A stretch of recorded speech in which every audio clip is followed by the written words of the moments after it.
Mesdames, Messieurs, bonsoir. Soyez bénis encore, vous qui gardez la fidélité de cette chaîne de télévision LVS TV, la voix du sacrificateur. Ce soir, l'émission, c'est Que se passe-t-il? Alors, que se passe-t-il arrive encore chez vous pour parler des choses qui minent la société ou encore des choses que l'Éternel des armées voudrait que nous annoncions à son peuple. Alors, ce soir, nous recevons sur ce plateau femmes et hommes de Dieu pour parler d'une thématique. La thématique de ce soir, c'est, nous allons parler des divinités. Alors, les divinités, nous allons en parler avec nos intervenants de ce soir. Nous avons à ma droite, que je m'avais déjà demandé de se présenter. Alors, homme de Dieu, bonsoir. La paix du Christ, serviteur de l'Éternel. Amen. Alors, vous êtes le bien-aimé. Je suis le bien-aimé Camille Ngouan, Ona. Je suis missionnaire par la grâce de Dieu au royaume des sacrificateurs de Christ. Amen. Alors, et à ma gauche, nous avons... La paix du Christ, Sylvain de la Joie, la paix du Christ, fidèle téléspectateur de LVS TV. Je suis la missionnaire Sandra Muriel par la grâce du Seigneur au royaume des sacrificateurs de Christ. Que Dieu vous bénisse. Amen. Alors, ce soir, nous parlons des divinités, les divinités dans la Bible. Alors, les divinités dans la Bible, pas seulement dans la Bible, puisque si elles sont dans la Bible, c'est qu'elles existent également dans la société.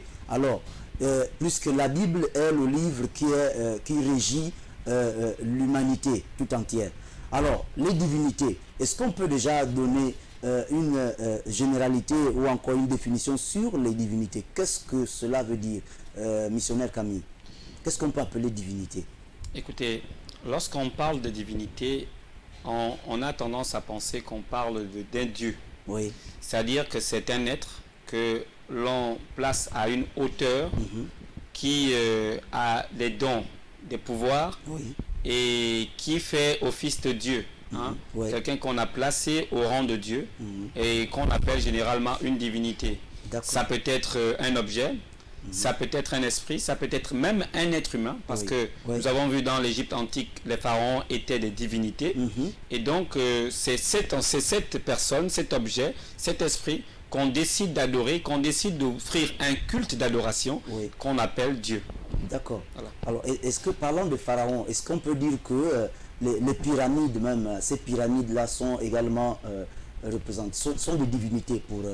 ce peuple. Les pharaons, justement, la construction des pyramides au niveau... Quand vous regardez l'architecture d'une pyramide, c'était en réalité la dernière maison de dépouille d'une divinité. C'est-à-dire que quand vous regardez la construction, elle était directement en contact avec le soleil, qu'on appelait généralement le dieu Ra, le pharaon s'élevait de façon spirituellement. Et nous aurons beaucoup plus d'explications à donner à propos de ces pyramides-là. Qu'est-ce que cela représentait réellement? D'accord. Alors, missionnaire Sandra Muriel, parlant des divinités, vous, qu'est-ce que ça vous ramène à quoi, les divinités? Merci, monsieur Sylvain de la Joie. Déjà, par rapport à ce que le missionnaire venait de dire, on pourra ajouter que oui, ce sont des êtres surnaturels, c'est-à-dire s'il y a divinité, ça veut dire qu'il y a des personnes qui sont reconnues et qui leur donnent un certain pouvoir, donc, soit sur un aspect de leur vie ou carrément tous les aspects de leur vie qu'ils vont donner à ces divinités pour pouvoir les gérer, pour pouvoir les influencer. Alors ce sont des esprits, ce sont des êtres surnaturels, ça peut être des images taillées, ça peut être des objets que l'on consacre sur un autel pour dire que nous adorons désormais cet être que nous avons cru être suprême. Parce que de façon consciente ou inconsciente, ce sont des éléments, des esprits, des objets, des personnes que nous élevons parce que nous avons estimé que en ces personnes nous pouvons trouver de la protection. Donc des personnes qui leur vouent un culte vraiment d'adoration de façon consciente ou inconsciente, volontaire ou involontaire. D'accord. Alors c'est de cela dont il s'agit encore ici. Donc les divinités, c'est effectivement, comme la missionnaire Sandra Muriel venait de le dire, c'est des personnes qui donnent, effectivement, les personnes qui donnent une valeur sur certainement un esprit ou une forme, une statuette ou je ne sais quoi. Mais est-ce qu'on peut parler de type? Il y a combien de types de divinités que vous connaissez certainement? Écoutez, chaque peuple et chaque religion a ses divinités. Vous avez des peuples égyptiens, vous avez des divinités égyptiennes, oui. Vous avez des divinités grecques, romaines, oui. Vous avez des divinités cananéennes, oui. Vous avez des divinités perses. Dans la Bible, vous en avez comme ça, chaque peuple, hein, oui. Même chez nous en Afrique, vous allez constater que chaque ethnie, chaque clan a ses divinités à lui. Donc, ouais, ce qui est ridicule dans cette histoire, c'est que l'homme crée quelque chose qu'il finit par adorer. C'est ce qui est extraordinaire dans cette histoire, c'est que nous devenons en réalité les esclaves, sinon les servants, les serviteurs des choses que nous avons nous-mêmes créées. Des choses que nous-mêmes nous donnons du pouvoir, que nous donnons de l'importance. Nous devenons en fait des esclaves de notre propre création. D'accord. Alors, est-ce qu'à l'époque, parlant de, lorsqu'on va dans le livre du commencement, est-ce qu'on peut dire que dans le livre du commencement, à ce temps où Adam et Ève existaient déjà dans le jardin d'Éden, est-ce qu'on pouvait parler de divinité à ce temps-là? Effectivement, divinité, vous savez, le simple fait que Satan existait déjà, oui. Et dans sa forme que l'on connaît aujourd'hui, Satan, étant le menteur, étant le calomniateur, il était une sorte de divinité pour les anges qu'il avait suivis. Oui. C'est-à-dire que c'est quelqu'un qui a entraîné un tiers, la Bible nous parle d'un tiers des anges qui l'ont suivi dans sa désobéissance. Mais est-ce qu'il était adoré des hommes à cette époque? Je ne crois pas. Ce n'est qu'après la désobéissance dans le jardin que cette idée de désobéissance et cette idée de divinité a commencé à s'infiltrer dans le culte même que l'homme voulait rendre à Dieu. C'est-à-dire que le diable a tellement envié Dieu qu'il a voulu que la création de Dieu puisse, au lieu d'adorer Dieu, puisse adorer ces démons et lui-même. Voilà un peu ce qui s'est produit. Donc, dans le jardin, concrètement dit, il n'y avait pas encore cette forme de divinité, même si l'homme avait tendance à vouloir écouter un serpent. À ce moment, je se pose même la question, est-ce que les animaux parlaient avec les hommes? Alors, certainement, il y avait un langage à travers lequel ils communiquaient. Mais est-ce qu'on peut, parlant de divinité, d'aucuns pensaient que tout ce qui est divinité, tout ce qu'on dit divinité, c'est Dieu, vient de Dieu? Non, vous savez, il y a un seul Dieu. Oui. Il y a un seul Dieu, c'est celui qui a créé toutes choses. Mais il y a, quand on parle de divinité, c'est forcément des êtres qui sont en dessous de ce Dieu-là. C'est-à-dire des êtres à qui on attribue des pouvoirs. Vous voyez, le principal opposant de Dieu, de notre Dieu, Yahweh, Jéhovah, c'est Satan. Oui.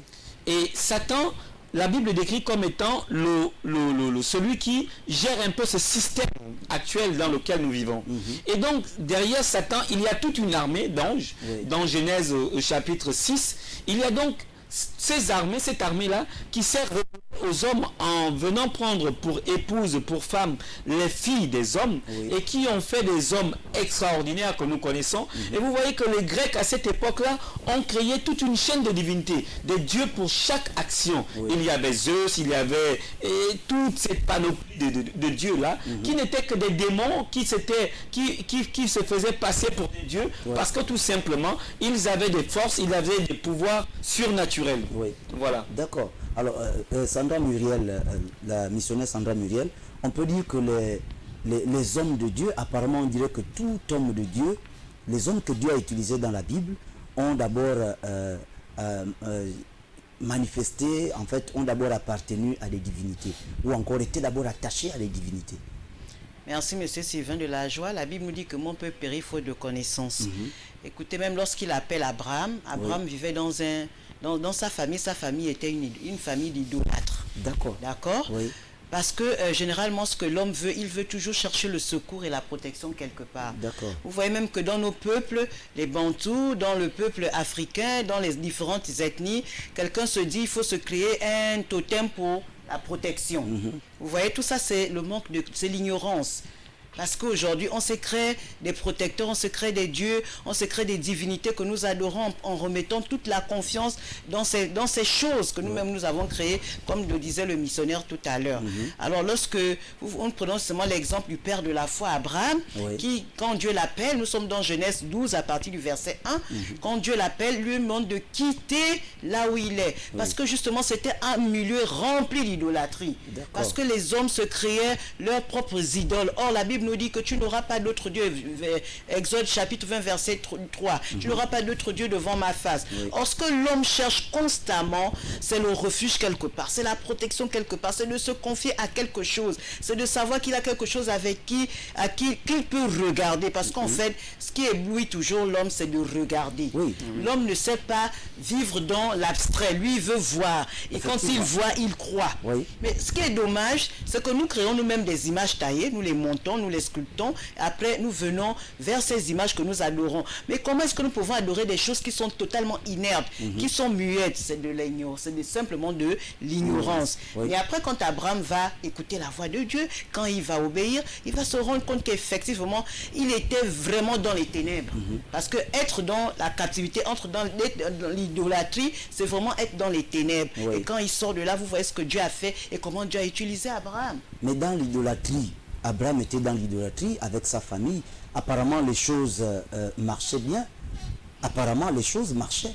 Écoutez, vous Ou savez... encore, c'était dans... ça fonctionnait selon les ténèbres, selon le manque de connaissances. Écoutez, monsieur Sylvain de la Joie, vous savez, lorsque vous avez foi en quelque chose, votre morale est déjà préparée.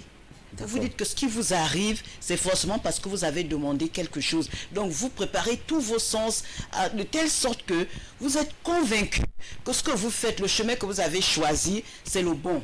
Donc tout ce qui vous ressort de là, vous dites que c'est ce que vous avez demandé, c'est ce que vous avez reçu, ça vient de là-bas. Parce qu'en fait, vous êtes totalement abandonné, vous êtes totalement sous l'emprise de cette divinité que vous pensez que vraiment la protection que j'ai là, comme on est un Dieu, les totems, vous allez vous entendre dans des familles totems de la panthère, c'est la panthère qui nous protège. Là-bas, on va vous parler du lion, là-bas, on va vous parler certainement du scorpion et tout ça. Vous vous dites qu'effectivement, la protection que vous avez, vraiment votre totem travaille. Parce que justement, vous êtes adonné à ces choses. Oui, et c'est ancré dans l'esprit. Vraiment, alors, missionnaire Camille, est-ce que on peut dire que déjà, pourquoi l'homme est-il attaché à la protection physique? C'est-à-dire que l'homme, on parle de Dieu, on parle de Dieu à l'homme, mais l'homme ne voit pas Dieu. Et depuis l'histoire même du commencement, le père Abraham a voulu rencontrer, a voulu le voir. Mais jusqu'alors, l'homme préfère s'attacher à ce qui est physique, ce qui se voit, ce qui est à un portrait, je ne sais pas, j'allais dire un matériel physique ou encore une statuette. L'homme préfère cela que d'être comme ça, sans rien, et puis on lui dit non, il est protégé. Est-ce que c'est pas normal pour le choix de l'homme? Je ne dirais pas que c'est dans la nature de l'homme, mais c'est tout simplement le fait que l'homme est limité dans l'espace et dans le temps. Et l'homme a tendance à beaucoup plus écouter la chair qu'autre chose. C'est-à-dire que Dieu nous a créés, c'est pour que nous soyons heureux. Vous croyez? Et cette sensation du bonheur se ressent beaucoup plus dans la chair. D'accord. Voyez un peu. Et nous avons tendance à beaucoup plus croire à ce que nous voyons. Jetez un être humain dans l'eau, vous allez voir qu'il va chercher à mettre les pieds au sol. Il va chercher à toucher le sol. Parce que simplement, il veut avoir des sensations. Des sensations charnelles. C'est typiquement humain que de rechercher à voir quelque chose afin d'y croire. Thomas l'a fait, puisque en général, lorsqu'on est venu lui dire que le Seigneur est ressuscité, il a dit que je ne pourrais croire que si moi-même je l'ai vu. Au point où le Seigneur apparaît et lui demande de mettre les doigts dans les plaies qui lui ont été infligées lors de sa crucifixion. Voyez un peu. Donc c'est humain. Dieu comprend cela. Mais ce que Dieu veut, c'est que l'homme exerce la foi. L'homme exerce la foi, c'est qu'il dépasse les simples besoins physiques. Parce que l'homme est fait de trois entités. Il y a la chair, il y a l'âme et il y a l'esprit. Si nous dépassons les besoins physiques, nous allons dans les sensations qui sont dans l'âme. Et si nous arrivons à dépasser les simples sensations qui sont dans l'âme, nous arrivons au niveau spirituel, nous atteignons la dimension de la divinité qui est en nous. Parce que nous avons été créés à l'image et à la ressemblance de Dieu. Et si nous voulons réellement jouir de cette image et de cette ressemblance, il faut que nous dépassions les simples sensations charnelles et les simples sensations que nous pouvons éprouver dans l'âme afin d'atteindre la dimension spirituelle. Puisque Dieu est esprit. Et si nous voulons réellement être en communion avec Dieu, il faut que nous aussi nous atteignions la dimension de l'esprit. Et ce n'est qu'à ce moment que nous pouvons communier correctement avec lui.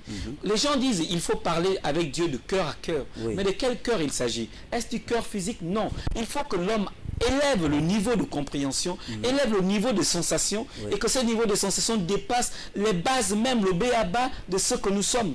Si nous continuons à nous limiter, nous voyons. Regardez, si l'homme s'était limité à ce qu'il voit, aujourd'hui on n'aurait pas compris la structure de la matière. Il a fallu entrer au-delà de ce que nous voyons pour comprendre que la matière est constituée d'atomes et aller encore plus loin pour comprendre que l'atome est constitué d'électrons. Vous comprenez? Et de toutes ces particules que nous ne voyons pas. Vous comprenez? Et donc Dieu nous demande de nous élever afin de rentrer en contact avec lui, au lieu que de nous limiter simplement à ce que nous sommes, parce que tout cela n'est que fondamental, c'est la base même de la vie de l'homme. Et donc Dieu demande à ce que nous élevions. Les scientifiques l'ont clairement prouvé, que je l'expliquais encore hier aux enfants, que l'homme en réalité, en tant que chair, n'utilise que 11% de ses capacités intellectuelles. Vous comprenez, c'est tellement faible que si nous arrivions à nous élever réellement, nous pouvons arriver à utiliser ne fût-ce que 15%, et c'est même extraordinaire d'arriver à 11%. Les 89%, nous ne les utilisons pas, vous voyez un peu le gars. C'est extraordinaire, on dit que l'homme intelligent utilise qu'à 11%, sinon 13% de ses capacités intellectuelles. Vous comprenez combien de fois c'est ridicule. Et regardons ce que ces hommes intelligents font. Regardez tout ce qu'ils créent, rien qu'avec 13%. Et quand on vous dit que vous avez été créé à l'image et à la ressemblance de Dieu, ça veut dire que vous êtes capable d'aller au-delà de ces 13%. Et c'est ce que Dieu nous demande tout simplement de faire, afin de voir au-delà de ce que nous pouvons voir, afin de comprendre certaines choses. Lorsqu'on dit que l'homme est capable d'aimer, vous croyez que cet amour est physique? Non, c'est un amour qui va au-delà de cela, parce que l'amour dont on parle est apporté par l'esprit. Parce que c'est l'un des éléments du fruit de l'esprit. Et c'est l'esprit qui l'apporte. Et pour jouir de cet amour, il faut entrer dans l'esprit, il faut vivre selon de l'esprit et cultiver ce fruit de l'esprit et pouvoir exercer cet amour. Voilà pourquoi il nous est difficile aujourd'hui d'aimer, il nous est difficile aujourd'hui de réellement être fidèle, il nous est difficile d'être tempérant, parce que nous n'arrivons pas à dépasser le simple stade des émotions. Alors arriver à cette dimension spirituelle. Alors la dimension spirituelle, l'élévation spirituelle qui permettra à l'homme de communiquer avec Dieu. Est-ce que cet homme peut voir Dieu? Bien sûr. Est-ce qu'il pourra le voir? Celui qui est élevé spirituellement, est-ce qu'il arrive à voir avec Dieu? les yeux de la foi.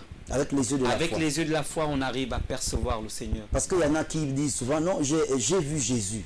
J'ai vu Dieu, j'ai rencontré le Seigneur. Oui, mais tu l'as rencontré comment? Mais homme de Dieu, comment pensez-vous que le père Abraham a reconnu Dieu lorsqu'il s'est approché de sa tente? C'est avec les yeux de la foi. N'importe quel homme aurait vu 3 hommes passer et se serait dit, bon, ce ne sont que des passants. Mais comment pensez-vous qu'il a vu que c'était le Seigneur qui était en train de passer près de lui? C'était avec les yeux de la foi. Il faut que nous ayons ces yeux-là, afin de pouvoir voir Dieu. Dieu peut nous apparaître sous n'importe quelle forme. Dieu peut nous parler sous n'importe quelle forme. Pour écouter le Seigneur, il faut déjà avoir l'habitude de parler avec lui, pour savoir que ça c'est le Seigneur qui nous parle, et ça c'est le malin qui nous parle. Je me rappelle le docteur Robert, que je salue d'ailleurs au passage depuis la France, avait l'habitude de dire, si vous voulez écouter la voix de Dieu, il faut d'abord apprendre à écouter le diable qui vous parle, afin que vous saurez faire la différence entre la voix du Seigneur et la voix de Satan. Vous voyez, il faut donc cultiver ces yeux de la foi, afin de pouvoir distinguer que ça c'est le Seigneur qui est en train de vous parler.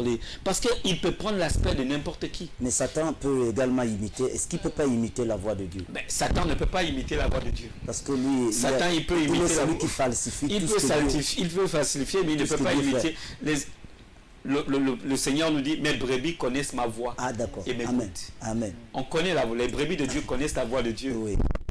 Et donc en réalité, si tu es la brebis de Dieu, tu sauras dire que ça c'est la voix de Satan, je ne la suis pas. Ça c'est la voix de mon Père. Voilà. D'accord. Alors, missionnaire Sandra Muriel, comme disait le missionnaire Camille, oui, Dieu parle tantôt d'une manière, tantôt d'une autre, déclare la parole de Dieu. Alors, est-ce que vous, en tant que missionnaire, avez-vous déjà communiqué, il vous arrive de communiquer avec Dieu ou encore avec, je voudrais dire, l'Esprit de Dieu? Merci, Monsieur Sylvain Delageant. Vous savez que la relation entre un chrétien et Dieu le Père, oui, c'est une alliance. Nous avons fait alliance avec Dieu. Oui. Et on fait l'alliance par l'Esprit. Sur un autel. Et le sang de l'agneau nous permet d'avoir cette liberté d'accès à ce sanctuaire. Donc vous voyez bien que si nous voulons avoir une communication, une communion et rentrer en relation intime avec notre Dieu, ça ne se fera pas par la chair. C'est pour ça que le missionnaire parlait des yeux de la foi. Parce que la Bible nous dit dans Hébreux 11:6 que sans la foi, il est impossible d'être agréable à Dieu. Celui qui s'approche de Dieu croit que Dieu existe car il est le rémunérateur de ceux qui le cherchent. C'est par la foi que nous pensons que nous sommes proches de Dieu. C'est par la foi que nous pensons que par l'Esprit. Parce que la Bible dit que les enfants de Dieu sont conduits par l'Esprit de Dieu. Lorsque nous rentrons en esprit, d'esprit à esprit, lorsque nous arrivons à cette dimension très élevée d'intimité avec notre Dieu, nous arrivons à communiquer, nous arrivons dans une intimité au-delà de la chair. Déjà, personne ne s'approche de Dieu par la chair, parce que la chair est inimitié contre Dieu. Donc, en étant enfant véritable de Dieu, véritable chrétien, véritable enfant qui connaît son Père, qui a une bonne relation avec son Père, c'est normal qu'à un moment donné, vous vous sentez très très proche de notre Dieu. D'ailleurs, vous savez que son esprit demeure en l'homme. C'est vrai que de temps en temps, nous l'attristons par nos péchés, par nos faiblesses, mais en même temps, cet esprit est avec nous. Donc, à un moment donné, nous sentons même que là, nous avons attristé Dieu. Nous sentons que là, notre relation avec Dieu a pris un coup. Ce n'est pas par les yeux physiques, ce n'est pas par notre chair, c'est par les yeux de la foi, c'est par la connexion spirituelle. Mais c'est lui l'homme qui est dans l'ignorance, qui est dans les ténèbres. Est-ce que celui-là également, on peut dire qu'il a l'esprit de Dieu? Écoutez, vous savez que même l'enfant qui passe dans la rue de façon physique, vous ne pouvez pas dire que c'est votre enfant parce qu'il est un enfant. Il faut bien qu'il ait reçu quelque chose de vous. Soit le sang, non, soit il est allié à vous par un frère, par une sœur. Mais le souffle déjà, le souffle de vie, nous sommes des créatures. D'un commun accord, tout ce que nous sommes d'abord des créatures. Mais après, il faut devenir enfant de Dieu par adoption. Donc par adoption, c'est par l'esprit. Désormais, nous avons un ADN spirituel. Dieu met en nous son ADN qui est son esprit. Nous avons l'esprit d'adoption qui est l'esprit de notre Dieu. Et là, nous sommes reconnus enfants de Dieu. Et seulement par cela que nous pouvons avoir une relation très personnelle et intime avec notre Dieu. Mais en tant que créature, vous ne pouvez pas dire que vous êtes en esprit avec Dieu. Il faut devenir l'enfant de Dieu. D'accord. Alors, est-ce que, parlant de la Bible, on peut dire que le feu, Dieu a constamment, depuis le livre du commencement, Dieu a toujours utilisé le feu. Est-ce qu'on peut dire que le feu également est une forme de divinité? Bon, vous savez, il y en a qui ont utilisé le feu comme une forme de divinité. Mais les enfants de Dieu ne peuvent pas considérer le feu comme une forme de divinité. Ça peut être la manifestation de la puissance de Dieu. Que Dieu révèle lorsqu'il veut utiliser autre chose. Nous avons vu Élie invoquer le feu de Dieu afin de consumer les 450 prophètes de Baal. Vous avez vu. Et donc, même lorsqu'il s'agissait de faire sortir le peuple d'Égypte, le peuple israélite de l'Égypte, Dieu a mis un feu entre le peuple et les Égyptiens afin de faire traverser ses enfants. Vous voyez un peu? Donc il y a cette manifestation de la puissance de Dieu qui peut se déclarer comme un feu. Mais il y en a dans certaines croyances, il y en a qui pensent que le feu est un Dieu, est une divinité. Vous voyez, l'homme est capable de croire à ce qu'il voit. En fait, l'homme est tellement incrédule que même la chose que lui-même il a faite hier, parce que le démon lui aurait fait voir autrement, il va commencer à vouloir le vénérer. C'est ce qui est difficile. Voilà pourquoi Dieu nous dit clairement, tu ne te feras point d'image de ce qui est dans le ciel, sur la terre ou sous la terre. Parce que Dieu sait que l'homme est capable de croire à n'importe quoi. Et pour éviter que cela se répande, et malheureusement ce qui est arrivé, il a interdit de faire des images de tout ce qui se passe, tout ce qu'il y a autour de nous, pour éviter qu'à la fin, ces images nous servent finalement de représentation de quelque chose ou d'une autre chose, afin de dire que bon voilà, finalement, j'ai représenté Dieu avec un morceau de bois. Donc, c'est un commandement totalement qu'il faut prendre en compte, parce que c'est quelque chose qui représente beaucoup de choses, parce qu'à partir du moment où tu commences à faire des images de quelque chose, tu vas finir par aimer cela. Les hommes appellent l'art dans ce genre de choses-là, ils appellent les œuvres de l'esprit. Vous savez, l'art touche directement l'esprit. La musique, la peinture, la sculpture, ça touche directement l'esprit de l'homme, c'est-à-dire la sensibilité de l'âme de l'homme. Et donc, si l'homme n'est pas préparé, de façon spirituelle à recevoir ce qu'il est en train de voir, il va finir, les esprits qui vont se cacher derrière cet art-là, vont finir par lui faire croire qu'il y a quelque chose de divin dans ce qu'il a créé. Voyez un peu. C'est ce qui se passe en réalité. Voilà pourquoi le Seigneur interdit totalement cela, afin d'éviter des dérapages comme nous les observons aujourd'hui. Mais est-ce que c'est pas une forme, est-ce que ça ne vient pas des descendants, les descendants de ceux-là qui avaient érigé le veau d'or? Oui, mais bon, je pense pas que ça soit déjà une histoire de... On dirait que ce peuple existe encore, les descendants de ceux-là qui avaient érigé le veau d'or. C'est depuis Genèse 3, homme de Dieu. Depuis Genèse 3, lorsque l'homme a décidé d'écouter la voix du serpent, il a décidé de faire lui-même agir sa propre conscience. Alors qu'en réalité, la question qu'il faut se poser, c'est est-ce que le Seigneur avait demandé à l'homme de ne pas, qu'il ne touchera pas à ce fruit? Il aurait peut-être pu lui donner ce fruit, mais il estimait que le temps de manger n'était pas encore convenable. Il fallait d'abord qu'il y ait un certain apprentissage afin que l'homme sache distinguer le bien et le mal, afin qu'il y ait une distinction propre.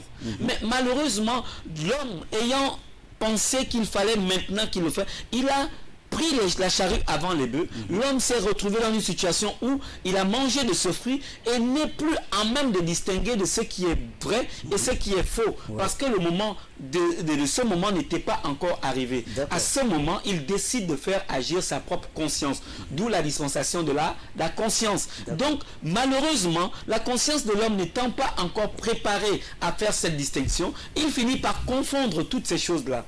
Donc voilà un peu ce qui s'est produit. C'est depuis Genèse que l'homme finit par faire le choix de ce pan-là, de fabriquer des choses et finalement d'écouter sa propre conscience, d'écouter sa propre conscience et au lieu d'écouter la voix de Dieu. D'accord. Alors, nous allons marquer une pause et on revient dans quelques instants. Gardez la position, ne zappez pas, vous êtes en direct sur Elvest TV.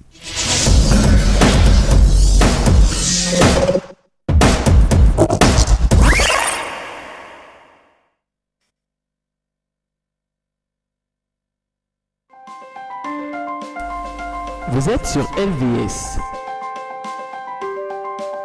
Vous êtes opérateur économique, entité religieuse ou particulier. Vous souhaitez faire promouvoir votre produit, votre société, votre environnement ou vos capacités. LVS est la télévision qu'il vous faut pour toutes vos publicités, annonces, messages et communiqués. Le meilleur impact de vos publicités promotionnelles ne peut se faire que chez nous. Pour nous contacter, c'est simple. Composez le 01 77 23 73 ou le 06 83 00 26. La meilleure publicité promotionnelle, c'est sur LVS. LVS, sauvons nos âmes.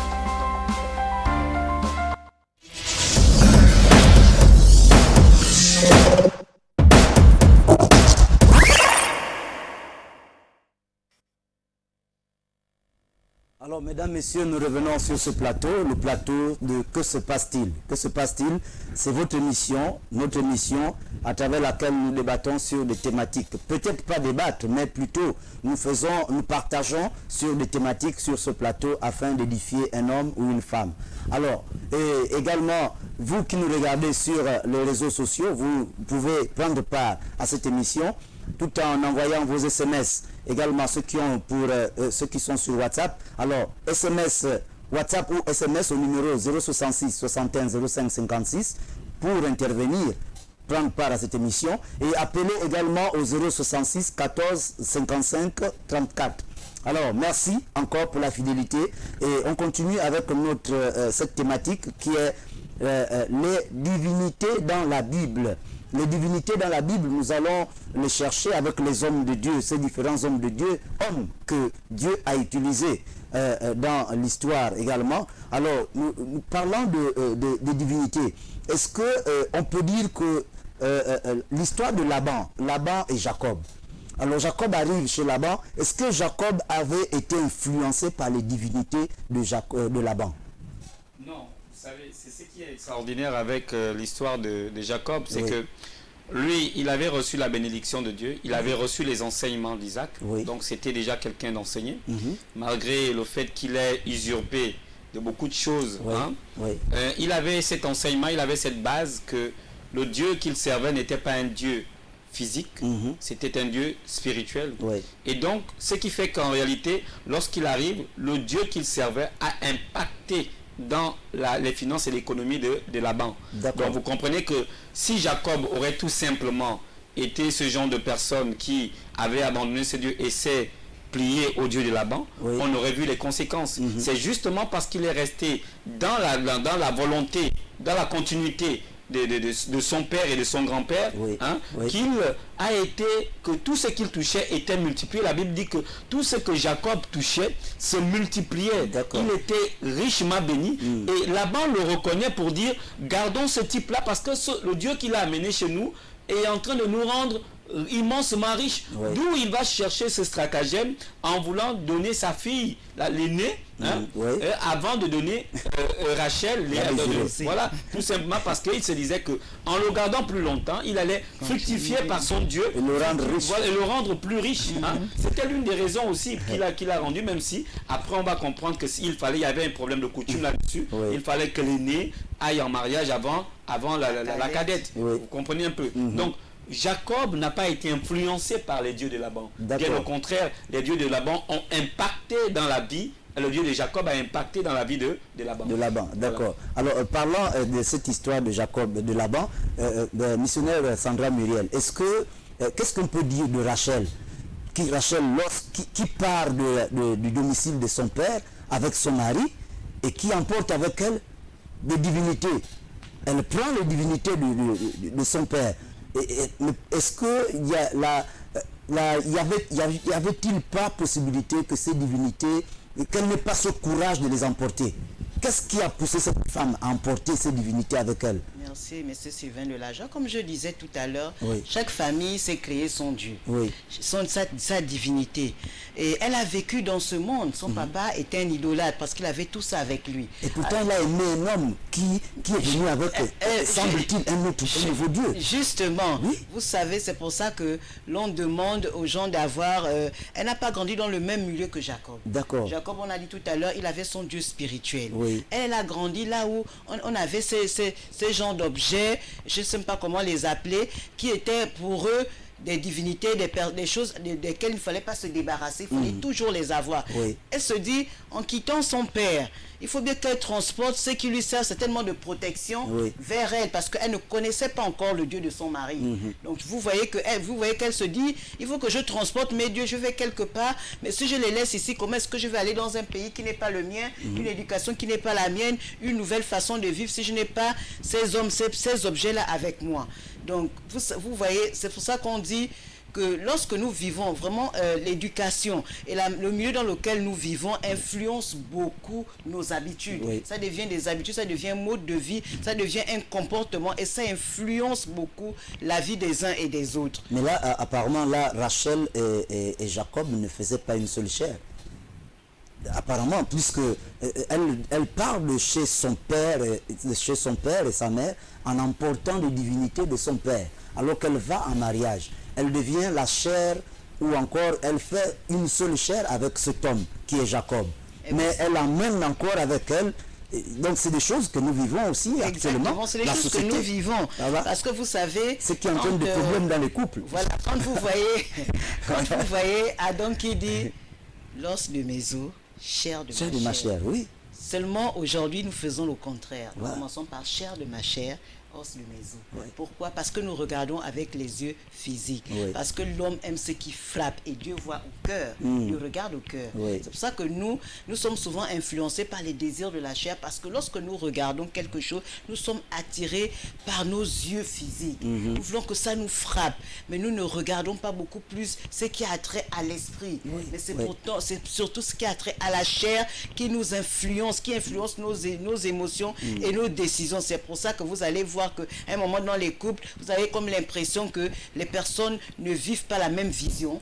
Ils ne se retrouvent pas. Parce que c'est une affaire de chair, c'est pas une affaire d'esprit. Parce qu'à la fin, lorsqu'on a encore l'éducation des divinités aussi. Parce que chacun de nous, c'est deux personnes qui se rassemblent d'éducation totalement différente. C'est pourquoi lorsque vous passez par l'esprit, il y a beaucoup de choses qui vont fusionner pour dire ils deviennent une seule chair. Parce qu'à la fin, vous allez vous rendre compte qu'un couple qui a véritablement fusionné, même physiquement, ils finissent par se ressembler. Vous allez dire comme frères et sœurs, ils se ressemblent, on dirait frères et sœurs. Ça veut dire que c'est tellement validé dans le monde de l'esprit que vraiment ils font véritablement une seule chair. Et ils prennent des décisions par télépathie. C'est-à-dire que vraiment, c'est-à-dire que l'un va dire comme si c'était l'autre qui était là. C'est-à-dire que vous pensez que le mari va dire différemment de la femme ou la femme va dire différemment de l'homme. Non. Vous allez voir que c'est des personnes qui ont les mêmes réactions face aux mêmes situations. Mais là, dans ce cadre-là, il y a, c'est-à-dire que là, il y a absence de divinité, on peut dire. Oui, mais parce que là, désormais, on a épousé le même Dieu.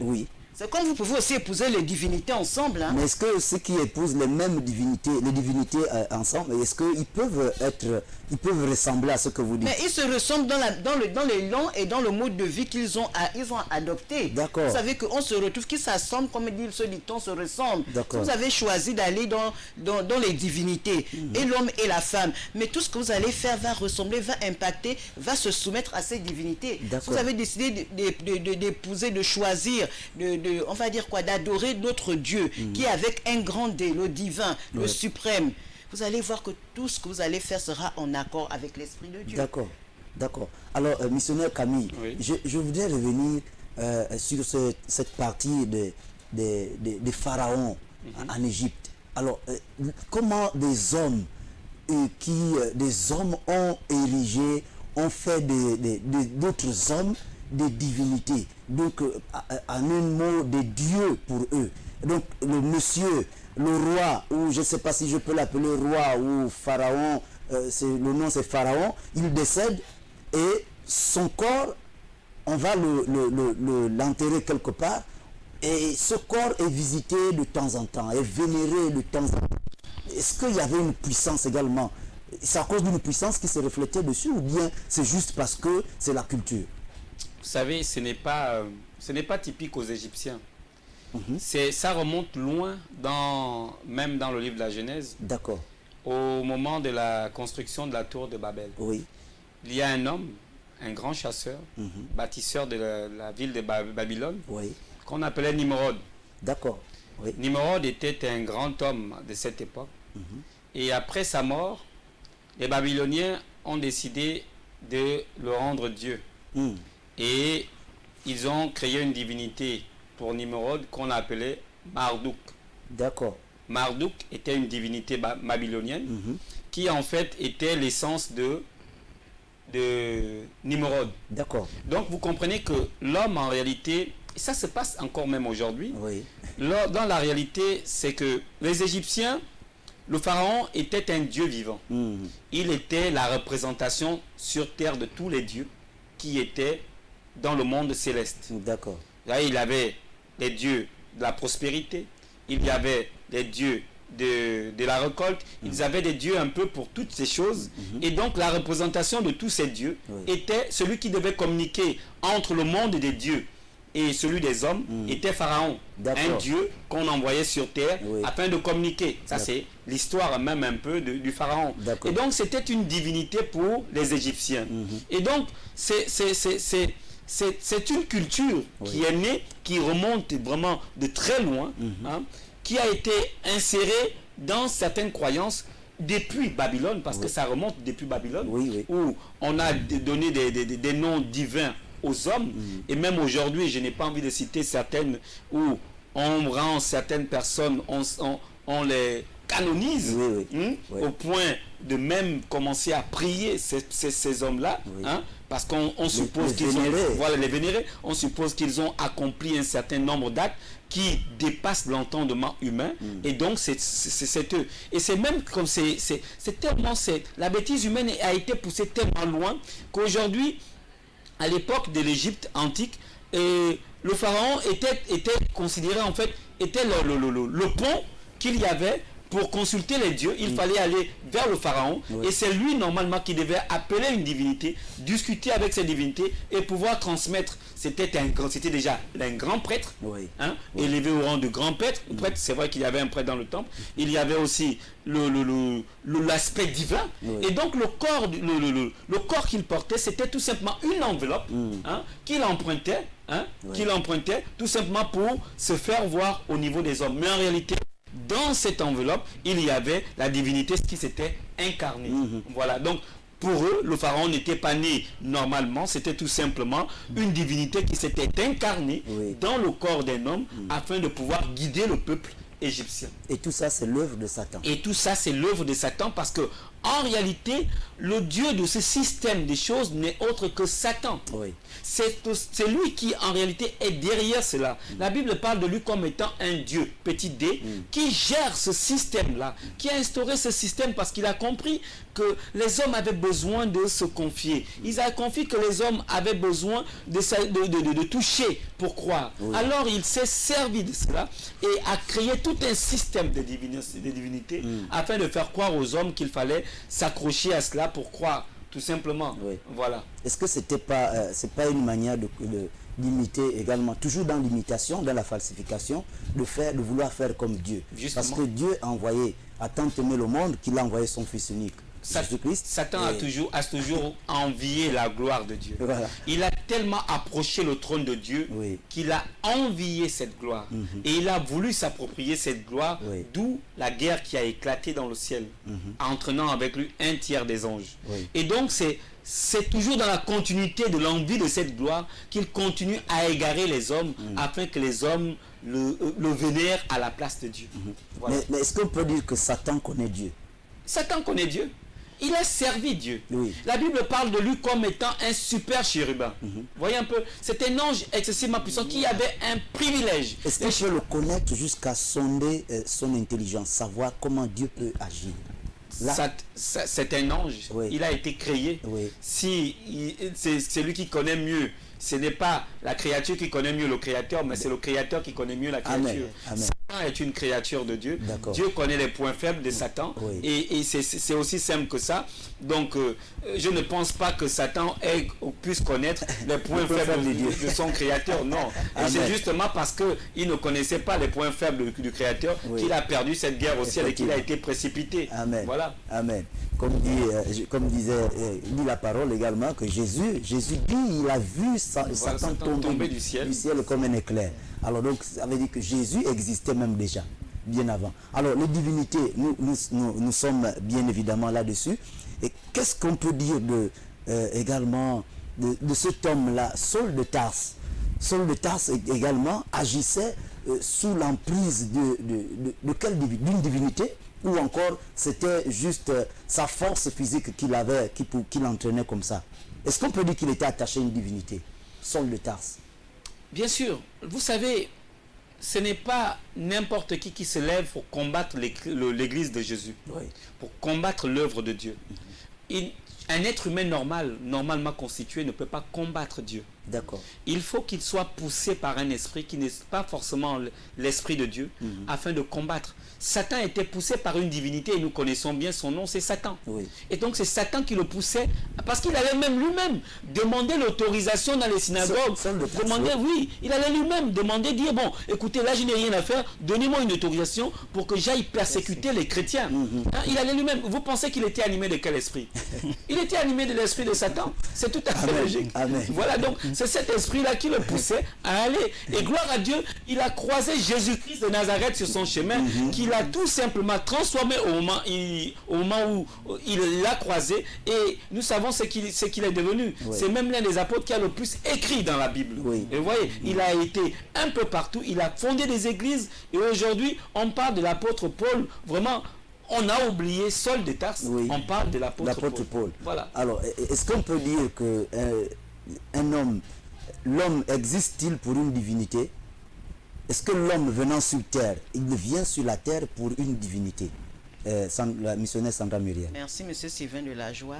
La Bible nous dit que Dieu nous a créés pour sa propre gloire. D'accord. Dieu ne nous a pas envoyés sur terre pour adorer. Amen. Déjà, pour adorer d'autres dieux. Déjà, Exode 20, verset 3 est clair. Oui. Ensuite, Matthieu 4, 10 le répète encore. D'accord. Lorsque vous voyez Satan qui vient tenter notre Seigneur Jésus, lorsqu'il revient de ses 40 jours, 40 nuits, il lui dit, retire-toi Satan. Car il est écrit, tu adoreras le Seigneur ton Dieu, tu le serviras lui seul. C'est aussi clair que ça. Amen. Que quand Dieu nous crée, il nous crée d'abord pour sa propre gloire. Parce que la Bible nous dit, notre Dieu est jaloux. Il ne partage pas sa gloire. Il n'est pas question pour nous d'être sur la terre et de vénérer d'autres dieux. Oui. Nous sommes venus sur terre pour adorer notre Dieu, pour contempler sa gloire, pour faire sa volonté, non pas la volonté d'un homme, non pas la volonté d'une femme, encore moins la volonté des principautés de ce monde, des œuvres des ténèbres, non pas du tout. Parce que la Bible écrit, il dit, ne prenez point part aux œuvres infructueuses des ténèbres. Nous sommes dans Éphésiens 5, verset 11. Oui. Donc vous voyez bien que tout ce que l'homme fait, tout ce qu'aujourd'hui nous pouvons vivre comme dérive, ça a commencé à cause du péché. Lorsque nous avons brisé notre relation avec Dieu, dans toute la volonté de Dieu qui avait des projets de paix et de bonheur pour l'homme, nous sommes rentrés dans des voies tortueuses qui nous amènent aujourd'hui à assister à ce genre de vénération qui ne sont pas forcément comment on appelle, destinés à notre Dieu. Parce que justement l'homme est devenu, recherche maintenant, on arrive même à rechercher notre propre gloire. Parce que remarquez même que des déviations. On peut même faire le culte de la personnalité. Parce que vous voyez qu'il y a des hommes qui ont un ego élevé d'eux-mêmes. On appelle ça un but de leur personne. Au lieu d'adorer le Créateur, on adore la créature. Ça peut être des objets, ça peut être la nature, ça peut être nous-mêmes. On se fait des objets de notre propre gloire. Vous voyez bien que c'est à cause du péché, lorsque nous sommes éloignés de la présence de Dieu, que nous avons connu toutes ces choses. Et que l'homme est allé dans toutes ces dérives et ces déviations. Mais au commencement, il n'était pas question de venir adorer d'autres dieux. Alors, est-ce que donc on peut dire que la photo de Jésus que nous voyons partout, pendant le temps de Noël, on nous vend des tableaux de Jésus à gauche, à droite dans les magasins, c'est une divinité? Est-ce qu'on peut l'appeler missionnaire Camille?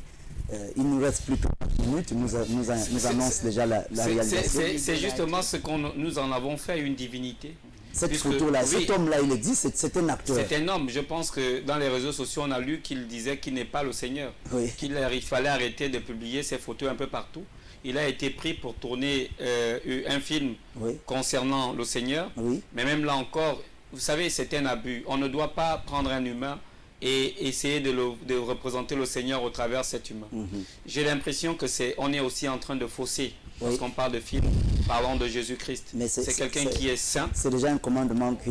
Voilà, c'est un commandement de Dieu. On ne fait pas de représentation. On ne peut pas prendre un être humain pour représenter Dieu. Ça, c'est des choses qu'il ne faut pas faire.